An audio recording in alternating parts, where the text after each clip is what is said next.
मुस्लिम तंत्र कितने प्रकार का होता है? मुस्लिम में मुख्य 4 भागों में ये बटा हुआ है, जिसमें से सबसे पहले आती है नूरानी साधना, उनको बोला जाता है। नूरानी साधनाओं में अल्लाह की इबादत करना जो है शामिल होता है। सेकंड नंबर पे इसमें आते हैं पीरानी साधना। पीरानी साधनाओं में पीरों की पूजा की जाती है, पीरों की सेवा की जाती है। तीसरा जो होता है वो होता है रूहानी। इसमें रूहों की साधना की जाती है। जो व्यक्ति मर गया है उसकी रूहों को, उसकी आत्मा को जो वश में किया जाता है, वो पार्ट इसमें आता है। एक होता है शिफली, जिन, मुवक्किल, परियां वगैरह, ये सारी जो है ये सिफली तंत्र में आती हैं। जिन और जिन्नात में डिफरेंस क्या है? क्योंकि बहुत बार हमने इन दोनों का नाम साथ में आता है। जिन अलग होते हैं और जिन्नात अलग होते हैं।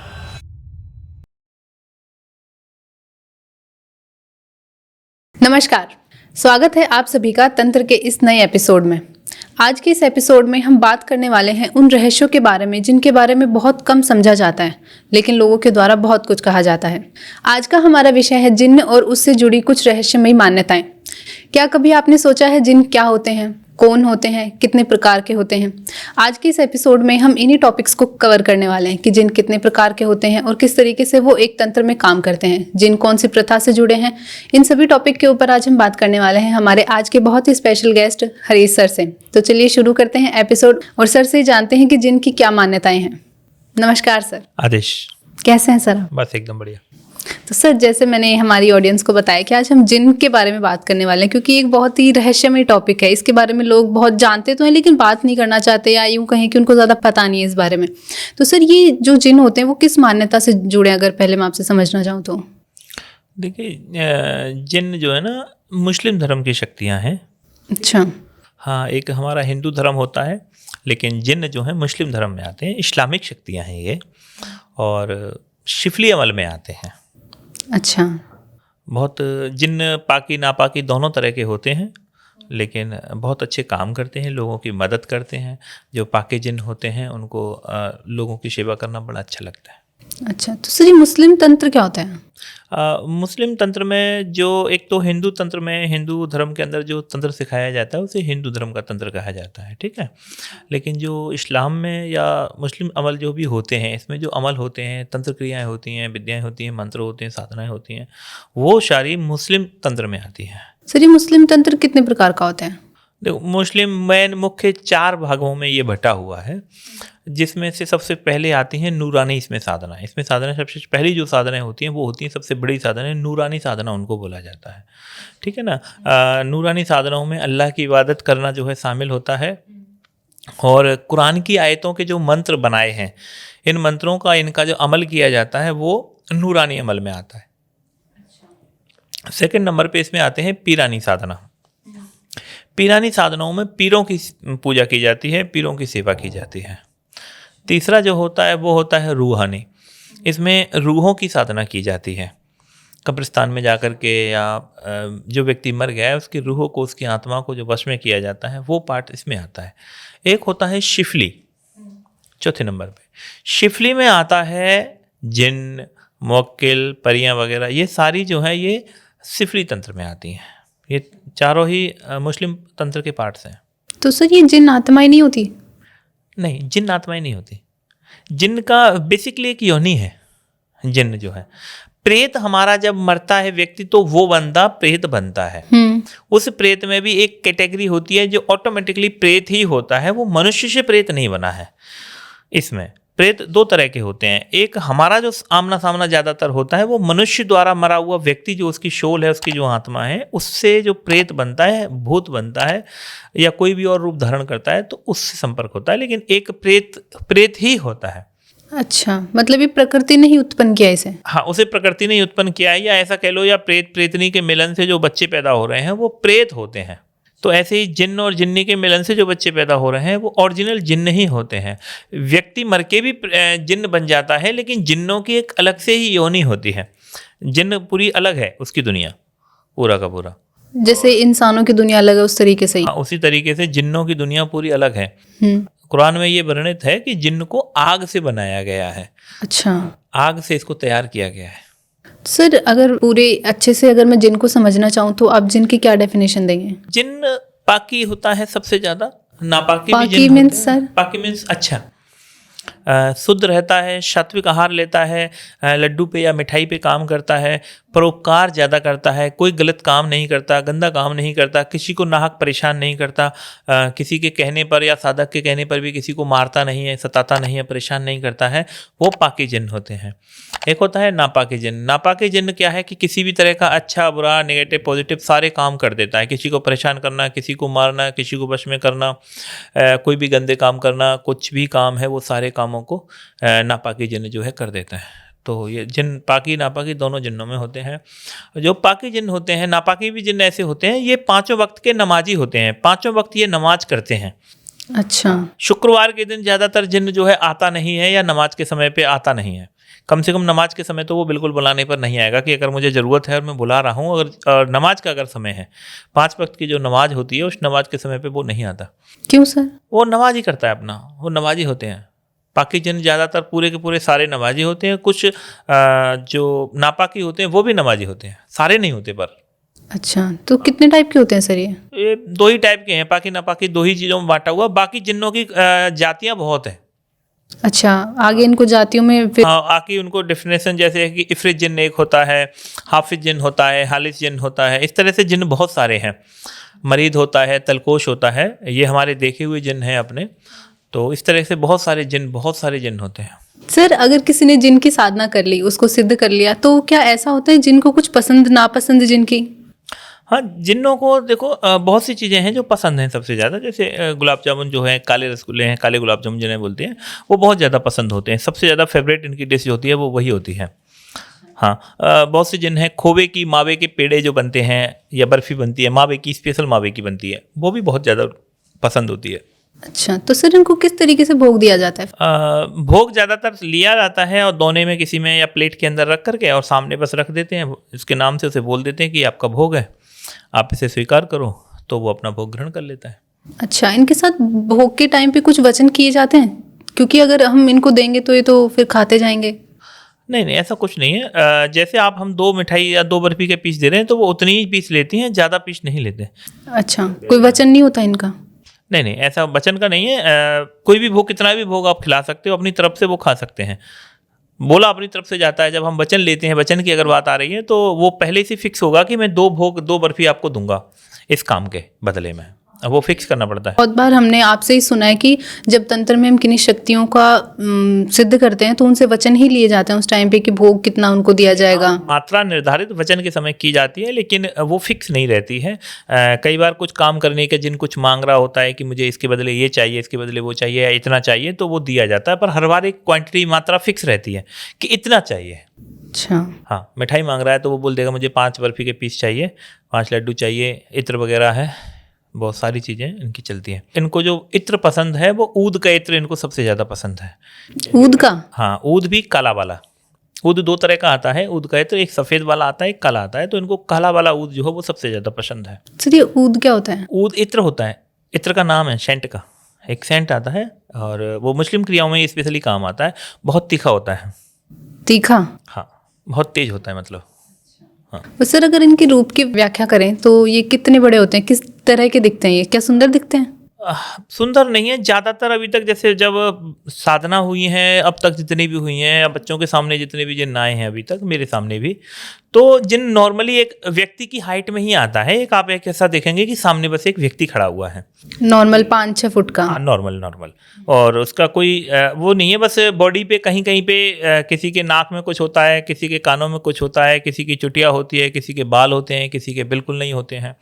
थोड़ा किसी का हेल्दी शरीर होता है, कोई कुछ पतला हो सकता है, किसी की रूप रंग है, कोई कुर्ता पजामा पहनता है, कोई धोती लगा लेता है, कोई तहमद लगा के आ जाता है। अच्छा। हाँ, तो इस तरह से थोड़े से रूप होते हैं। रंग भी कभी कभी देखे हैं कि नीला ही जिन्न है तो पूरा नीला ही जिन्न है, वो पूरा आके खड़ा है। पूरा हरे कलर में आता है तो पूरा हरे कलर में ही पूरा एकदम ऐसे रंग से नहाया हुआ खड़ा है। इनकी जो बेसिकली हाइट जो होती है वो normal 10 foot, 15 foot, 20 foot, 25 foot, 70 foot, 80 foot, ऐसी इनकी हाइट होती हैं। हाँ, नहीं, हाइटें तो इनसे और ज़्यादा लंबी होती हैं। जैसे मरीद जो जिन्न होते हैं वो 70 फुट 80 फुट के हाइट के रहते हैं, और तलकोस जो होते हैं वो 120 फुट से उनकी हाइट शुरू होती है। अच्छा, तो सर उनको देखते कैसे हैं? नहीं, नॉर्मली जब बातें होती हैं, शक्ति जब आती है तो इंसानी रूप ही लेके आती है। बाई चांस का कभी आपने उससे कहा है तब शायद वो हो सकता है कि इतनी लंबाई में अपना आकार लेता है, नहीं तो नॉर्मली वो जैसा एक व्यक्ति होता है उसी तरीके से शक्ति आके खड़ी हो जाती है और वो बातें करती है। सर, अब इनकी हाइट और रूप के बारे में तो हमने जान लिया, लेकिन अगर अब बात करें इनके नेचर की, इनके स्वभाव की, तो ये किस तरीके के होते हैं, किस तरीके से एक साधक से ये बात करते हैं या उनके साथ किस तरीके से इनका व्यवहार होता है? देखिए, पाकी जिन्न जो होते हैं वो बहुत ही अच्छे होते हैं, लोगों की मदद करते हैं बहुत ज़्यादा, और बहुत तरह से लोगों की मदद करते हैं। सामान दे देते हैं, कभी कभी वस्तु दे देते हैं, रुपया भी दे देते हैं, पैसा भी ला के दे देते हैं, कोई वस्तु ला करके दे देते हैं, बहुत तरह से लोगों की मदद करते हैं। और किसी भी तरह से डर नहीं होता, जब आप जिन्न आपके सामने खड़ा होगा आपको डर नहीं लगेगा उससे, ठीक है। किसी भी तरह का आपको भय महसूस नहीं होगा, वो एक नॉर्मल इंसान जैसा ही खड़ा रहता है वैसा ही वो इंसान रहता है, उसमें कुछ बदलाव ऐसा नहीं होता, ज़्यादा थोड़ा बहुत ऊंच नीच होती है बस, इससे ज़्यादा कुछ नहीं होता। ऐसा नहीं है कि कुछ ज़्यादा भयानक कोई चीज़ आके खड़ी हो जाए जिन्न के नाम पे, ऐसा नहीं होता आपके साथ में। तो बाकी जिन्न जो होते हैं वो बहुत अच्छे होते हैं, उन्हें देखने पे आपको खुशी मिलती है, प्रसन्नता मिलती है, बातचीतें आपकी बहुत नॉर्मली आप उनसे कर सकते हो। और नापाकी जो जिन्न होते हैं उसमें से कुछ जिन्न ऐसे हो सकते हैं कि कोई काला जिन्न है, उसको देख के आपको शायद हो सकता है थोड़ा बहुत डर का या हेजिटेशन वगैरह आपको हो, लेकिन 2-4 बार जब जिन्न आपके सामने आ जाता है तो फिर आपका वो डर खत्म हो जाता है।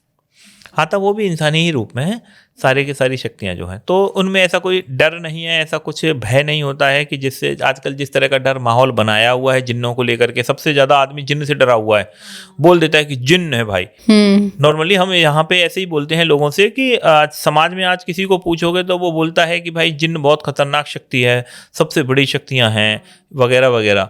लेकिन कोई हमसे अगर पूछता है तो हम यही बोलते हैं कि भाई कोई नया फ्रेशर बंदा अगर कोई हमसे पूछता है कि गुरुजी मुझे क्या साधना करूं मैं, तो हम बोल देते हैं कि तुम जिन्न कर लो। हमारे यहाँ फर्स्ट में, बेसिक में, पहली क्लास में ही हम जिन्न की साधना लोगों को करवा देते हैं। ईजी होती है इनकी साधना करना? बहुत ईजी होती है, सबसे ईजी साधना जिन्न की होती है। मुझे पूरे इस्लामिक तंत्र में सबसे अच्छे जिन्न पसंद है। हाँ, और बहुत अच्छे होते हैं, कुछ आज तक किसी भी जिन्न ने कोई शिकायत नहीं की है। हमने जिन्नों को, लेडीजों को, महिलाओं को भी करवाया है। अच्छा। हाँ, तब भी हमें कोई किसी तरह की मतलब कोई भी रत्ती भर परेशानी हमें किसी तरह की किसी बच्ची को, किसी को नहीं हुई आज तक। किसी भी साधका को कोई भी समस्या नहीं हुई है। या तो वो शुद्ध होता है, अगर उसकी मांग कुछ गलत होती है, कुछ जैसे नापांगे जिन्न आते हैं और कुछ अगर बोलते हैं, गलत शर्त उनकी अगर होती है तो हम उन्हें मना कर देते हैं कि भाई, तो वो चले जाते हैं। अच्छा। कोई ज़बरदस्ती नहीं है, कोई यहाँ पे किसी तरह का रोल नहीं है। आपकी हाँ में हाँ है, ना में ना है। आपका वो है कि आपको क्या करना है, चाहिए क्या है, तो जिन उस हिसाब से आपके साथ काम करेगा। आपको दोस्त बनाना है, दोस्त बनाइए, भाई बनाना है, भाई बनाइए, बेटा बनाना है, बेटा बनाइए। किसी भी रूप में वो आपके साथ में रह सकता है। ये कोई नेगेटिव शक्ति नहीं है मतलब? नहीं, नेगेटिव तो कोई भी नहीं है इस दुनिया में। मैं नेगेटिव किसी भी चीज़ों को नहीं मानता, जब तक मैं बात काले जादू की ना करूं। काले जादू में जो भी चीज़ें हैं वो नेगेटिव हैं, उसको नेगेटिव में मैं ले लेता हूं। लेकिन तंत्र में जो तंत्र की साधना मैं अगर दे रहा हूं तो वो नेगेटिव नहीं होता। सर, जब कोई साधक जिन की साधना करता है, जब जिन उसके सामने आने वाला होता है, तो एक साधक को कौन कौन से ऐसे अनुभव होते हैं जिसकी वजह से पता चलता है कि हाँ, अब जिन की साधना सिद्ध हो चुकी है? देखो, अब तक जो हमारे अनुभव हुए हैं उसमें ज़्यादातर क्या होता है कि कई जिन्नों में चुटकियाँ बजने की आवाज़ें आती हैं, कई में तालियां बजने की आवाज़ें आती हैं, कई में खुशबू आती है जो बहुत तेज़ होती है, या कोई सामान गायब हो जाता है, भोग जो हमारा रखा हुआ है वो गायब हो जाता है, ठीक है, आवाज़ें आ जाती हैं। और जो सबसे मेरा फेवरेट है, मरीज जिन्न जो हमने जब करवाया था तब उसमें पूरा कोयला कमरा जो है पूरे कोयलों से, अंगारों से भर गया था, ठीक है। वो सबसे लास्ट कंडीशंस में हुआ। उससे और कोई डरावना अनुभव किसी लड़के का नहीं हुआ है आज तक जिन्नों को लेकर के। और नॉर्मली शक्तियाँ होती हैं, नॉर्मल जैसे और शक्तियों को हम लोग सिद्ध करवाते हैं वैसे जिन्न भी आसानी से सिद्ध हो जाते हैं। मैंने बहुतों को सिद्ध करवा रखे हैं, बहुत अपने करते हैं। वस्तु ले आते हैं, सामान ले आते हैं, मिठाइयाँ ले आते हैं, फल फ्रूट मंगा लेते हैं, बहुत से काम सारे कर देते हैं। अच्छा सर, आप बार बार मरीज जिन के बारे में बात कर रहे हो, आप बोल रहे हो आपका फेवरेट है वो, तो क्यों है वो आपका फेवरेट? नहीं, असल में हमने फर्स्ट में जो चिराग का जो जिन्न है, चिराग में जिन्न रहने वाला है, हमने सुना तो हमने इसकी क्रियाएं दी। फिर हमने अपने गुरुओं से पूछा, महाराज से पूछा, तो गुरु महाराज ने हमें एक क्रिया बताई चिराग के जिन्न की। उन्होंने कहा था कि चिराग का जिन्न जो है बेसिकली कहीं चिराग मिलता नहीं है, चिराग के जिन्न को सिद्ध किया जाता है चिराग में। तो फिर हमने चिराग रखा और चिराग रखे फिर हमने उसकी साधना अपने शिष्यों को करवाई और बहुत अच्छे उसके परिणाम प्राप्त हुए।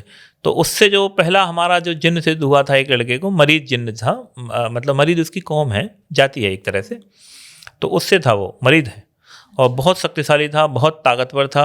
उसने एक टैगलाइन बोली थी हमें कि चींटी से लेके पहाड़ तक मैं आपका कोई भी काम कर दूंगा। अच्छा। तो बहुत अच्छा था और बहुत उसने काम भी किए, मिठाई वगैरह लाना करना, बहुत से सामान लाना, मोती वगैरह लाना, बहुत से आइटम्स को वो उसने दिए। अच्छा सर, ये सारे जिन चिराग में नहीं होते, सिर्फ ये एक ही होता है? नहीं, चिराग के अंदर सिर्फ 2 ही जिन्न रहते हैं। एक मरीज जिन्न रह सकता है, एक होता है तलकोस जो मरीज से बड़ा होता है, जिसकी 120 फीट की हाइट शुरू होती है। वो जो है तलकोस जो होता है वो एक चिराग में रह सकता है पूरा। बाकी और कोई जिन्न है वो अंगूठियों में रहते हैं और किसी चीज़ों में रहते हैं, लेकिन उसमें नहीं रहते। अच्छा सर, आपने जब फर्स्ट टाइम जिन की साधना की थी तो आपको किस तरीके के एक्सपीरियंस हुए थे?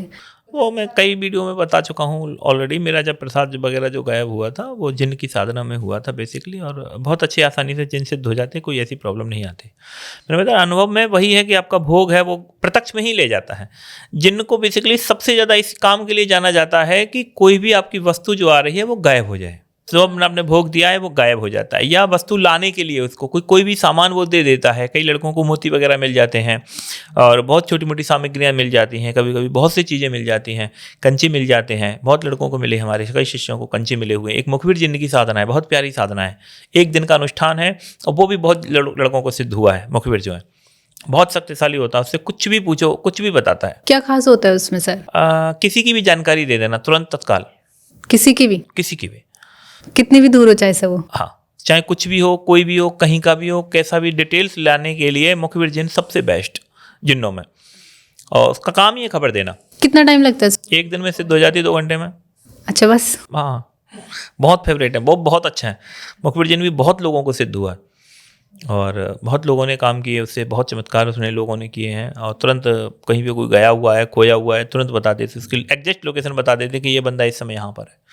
कई लड़कों को हमने पकड़वाया उससे। सर, इनको इनकी पावर्स के अकॉर्डिंग भी बांटा गया है कि ये जिन पावरफुल है तो ये छोटा है, बड़ा है? ऐसा भी है, मगर वो काम हम लोग नहीं करते। वो तो शक्तियाँ ऑलरेडी पहले से ही हो ही रखा। हमारे जो गुरुओं ने, इन सब ने, सूफी फकीरों ने और संतों ने बहुत काम किया है उस चीज़ों पे, उन सब ने बांटा हुआ है इसको।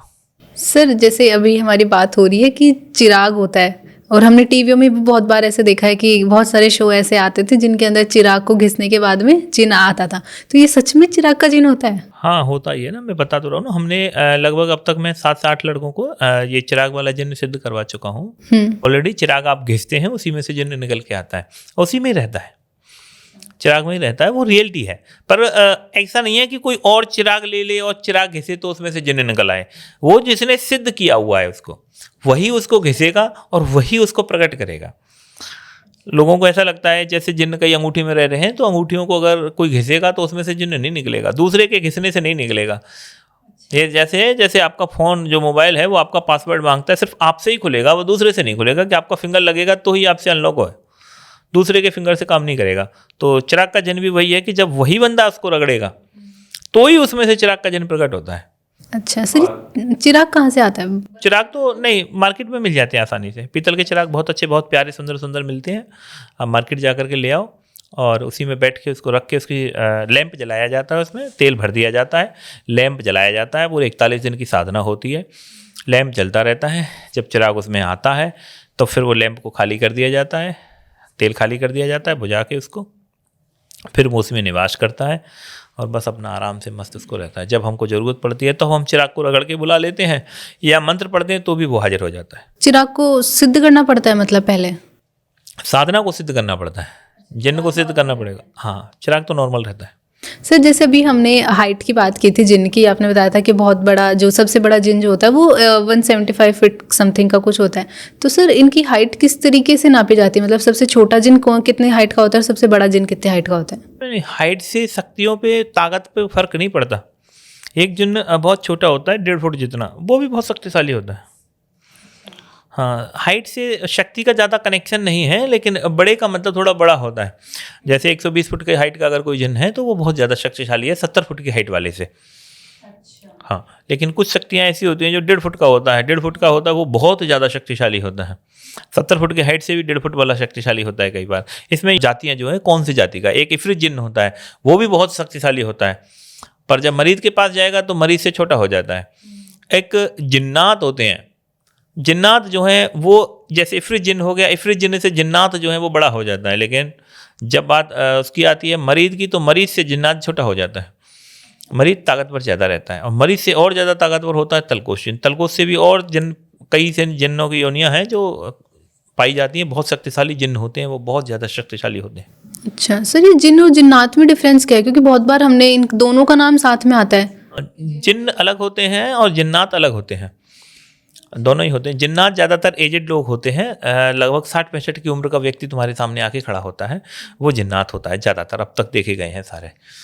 पूरा पाकी होता है, जहाँ तक होगा जिन्नात पाकी होता है। वो नापाकी भी होते हैं, मगर ज़्यादातर जो जिन्नात देखे जाते हैं वो पाक देखे जाते हैं, साफ शुद्ध रहते हैं, मिठाइयों का भोग लेते हैं, रेवड़ी की चनौरी का भोग लेते हैं, और जिन्न से ज़्यादा ताकतवर होते हैं नॉर्मल जो जिन्न होता है।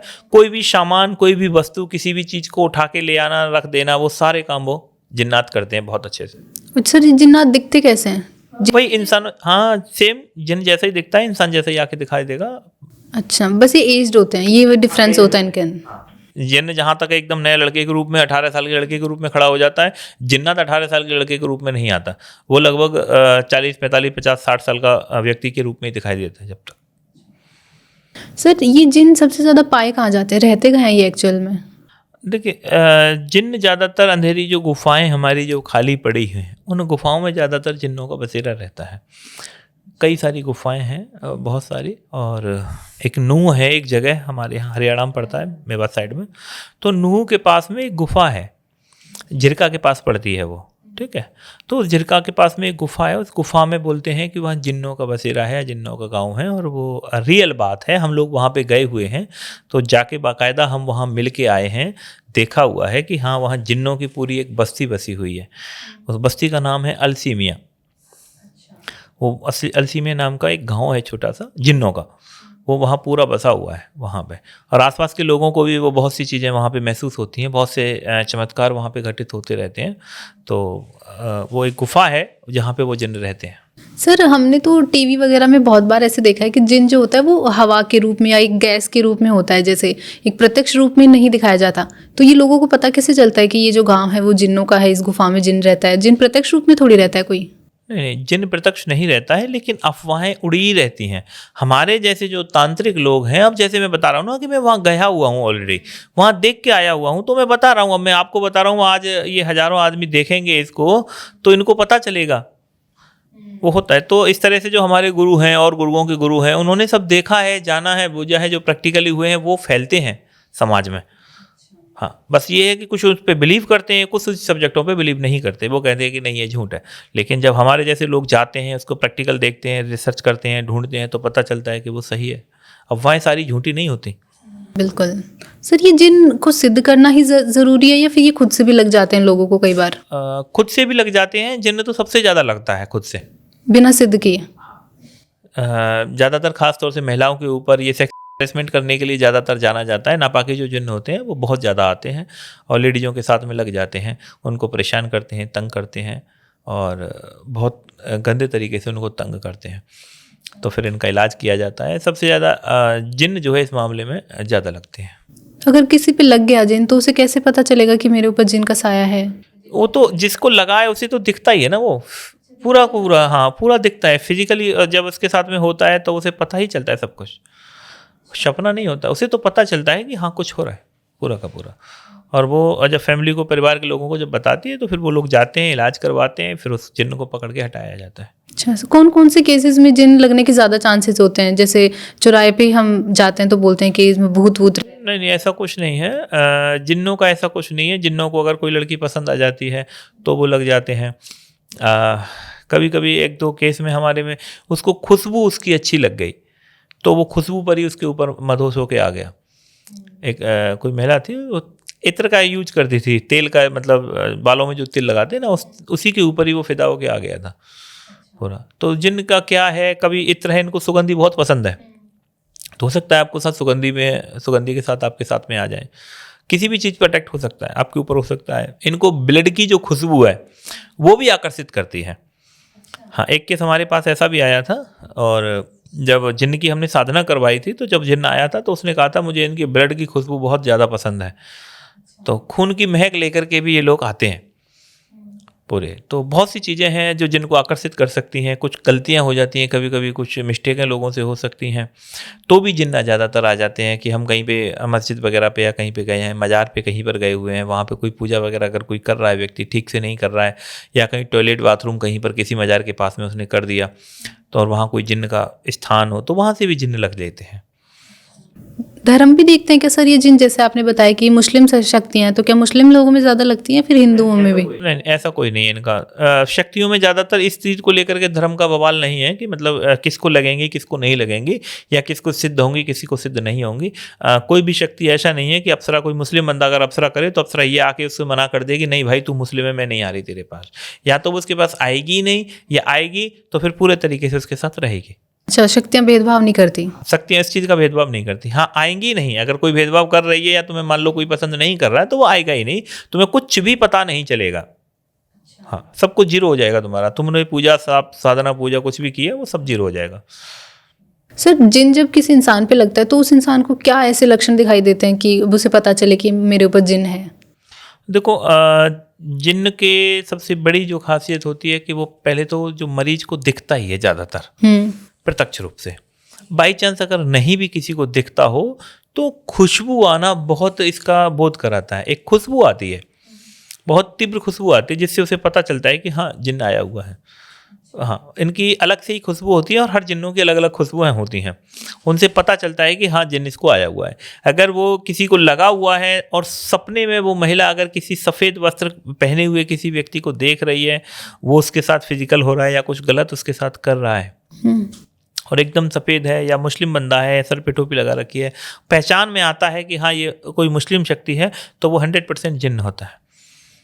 हाँ, और या कोई भी किसी तरह का, आप अगर हरी चादर आपको उड़ती हुई दिख रही हैं, या आपको कब्रिस्तान आपको बार बार दिख रहे हैं सपने में, ठीक है, हरी चादरें आपको दिखाई दे रही हैं, सफ़ेद कपड़े दिखाई दे रहे हैं, या सफ़ेद व्यक्ति आपको ज़्यादातर बैठे हुए दिख रहे हैं, या नमाज होती है आपको दिख रही होती है, तो ये सारे लक्षण जो है ना जिन्न के माने जाते हैं कि आपको कोई जिन्न लगा हुआ है। परेशान भी करते हैं ये फिर उस इंसान को सर? हाँ, बहुत ज़्यादा। तो सर ये तो खुद की मर्जी से लगे हैं ना उन पे, फिर भी परेशान करते हैं? हाँ, खुद की अपनी मर्जी से परेशान करने को जो लगे हैं, कई बार अच्छे के लिए भी लग जाते हैं, पर वो बहुत रेयर केस में होता है। ज़्यादातर जब शक्ति खुद से लग रही है किसी को तो वो उसको परेशान ही करती है। अच्छा। हाँ, बहुत गंदे तरीके से परेशान करते हैं। तो सर इनका इलाज क्या है फिर, अगर किसी इंसान को? इलाज तो वही है कि आप किसी तांत्रिक के पास जाइए, वो आपका विधिवत इलाज करेगा। लेकिन अगर फिर भी कोई ना हो, आपको कोई ना मिले, तो आप एक सफ़ेद या हरी कलर की आप एक चादर ले लो, उसमें पंचमेवा जो बोलते हैं, छुआरे, काजू, किशमिश, बादाम, ये सब लेकर के उसमें डाल देना है। उसकी पोटली बनानी है और किसी मरीज के ऊपर से 21 बार 31 बार उसार के और किसी भी मज़ार पे छोड़ देना है, तो वो शक्ति है उसके पास से हट जाती है नॉर्मली। इतना वैसे तो ज़्यादातर हट जाती है 100% इस उपाय से, लेकिन फिर भी बाई चांस में अगर ना हट रही हो तो 1-2 बार और कर देना, 100% हट जाएगी। सर जो लोग जिन की साधना करना चाहते हैं, जिनको सिद्ध करना चाहते हैं, उन लोगों को कौन कौन सी सावधानियां बरतने की ज़रूरत है जिसकी वजह से उनकी साधनाएं सफल हो सकें? देखिए, जिन्न की साधना करनी है तो सबसे पहले आपको अपने अंदर से डर खत्म करना है। दूसरी चीज़ है कि आपको पाक साफ शुद्ध रहना है बहुत ज़्यादा मात्रा में, ठीक है। आपको नहा करके ही साधना करनी है, कभी भी बिना नहाए साधना नहीं करनी है। सफ़ेद कपड़े हमेशा धारण करने हैं, ज़्यादातर काले कपड़े नहीं पहने जाते हैं। जिन्न की साधना में वाइट कपड़े ही आपको पहन के रखते हैं। दिन में भी नॉर्मल भी आप लोग वाइट कपड़े पहनेंगे, जब करेंगे साधना करेंगे तब भी आपको ये रखेंगे। और बहुत सारे मुस्लिम नियम होते हैं, उन सारे साधनाओं के मुस्लिम जो नियम हैं उन सारे नियमों का आपको पालन करना है और आपको जिन्न बहुत आसानी से सिद्ध हो जाएगा। जिन्न कोई परेशान नहीं करता। हाँ, एक ईमानदारी के साथ में वो आपको कुछ अपनी शर्तें बताएगा। अगर आपको उसकी शर्तें मंजूर नहीं हैं तो आप उसे मना कर दो कि भाई ठीक है, मुझे तुम्हारी शर्तें मंजूर नहीं है, जिन्न अपना चला जाएगा। कोई ज़बरदस्ती नहीं है, कोई रिस्क नहीं है इस चीज़ का कि नहीं एक बार जिन्न आ गया है तो अब जाएगा नहीं, या और भी कोई दिक्कत हो। मतलब बहुत ईजी प्रोसेस है साधना का? सबका, सभी साधनों का ईजी प्रोसेस है। ओके, तो thank you so much sir, बहुत मज़ा आया आज के इस पॉडकास्ट में। आपने जिन साधना के बारे में इतना कुछ बताया, जिन क्या होते हैं, किस तरीके से काम करते हैं और लोगों को किस तरीके से परेशान करते हैं। So thank you so much sir.